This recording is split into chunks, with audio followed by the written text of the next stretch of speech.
His father, my grandfather, great-grandfather, would have been one of those who was executed at Mankato. His Indian name was Wambalikiahiaye, an eagle that flies along or flying by. He would have been executed, but he got a reprieve from President Lincoln, and he was sent to a prison camp in Davenport, Iowa.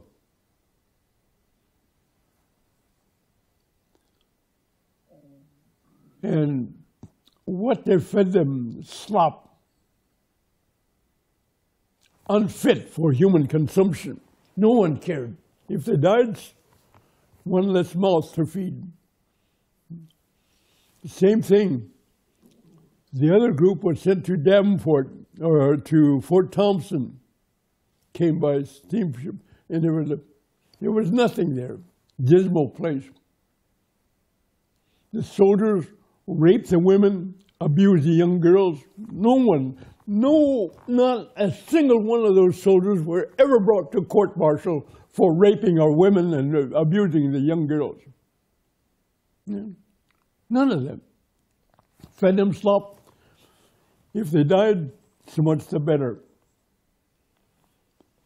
Finally, one of them that had brought a rifle went out near what is now town in South Dakota, found a small herd of buffalo, brought some meat back. And so they went on the last buffalo hunt, and they got meat, and they were able to sustain themselves. That group, many deaths, disease, no one cared. The hills are full of graves where the Davenport the same way. My grandfather, great-grandfather, told what happened. He said, soldiers went out, some of the farmers would have the prisoners come out and do farm work. They enjoyed that because the farmers fed them good food. They got a good meal. They didn't get any money, but they ate good food, and that was worth it for them. So he took the name of the farmer he's worked for, Daniel Weston. That's where we got the name Weston.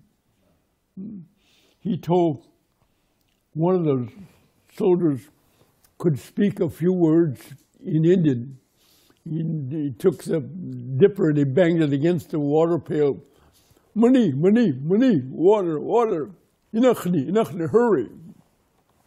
Indians came, took that bucket and brought water. He took that dipper. Wash day, wash day. Good, very good drinking. What they didn't know was that the Indians urinated in that water. That was the only way they could retaliate. Wash day, very good. The Indians punching each other. Finally, the two groups, after so many deaths and embarrassed Congress, decided to relocate them again. So the two groups were brought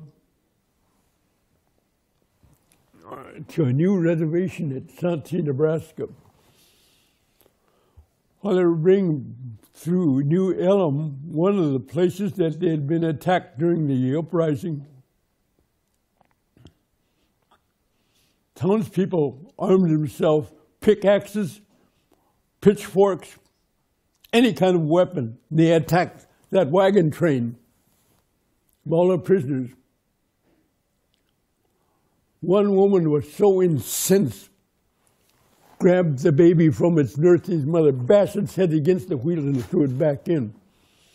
At that point, finally, the soldiers, the militia, opened up, but not before many of them were injured, fatally injured, brought through.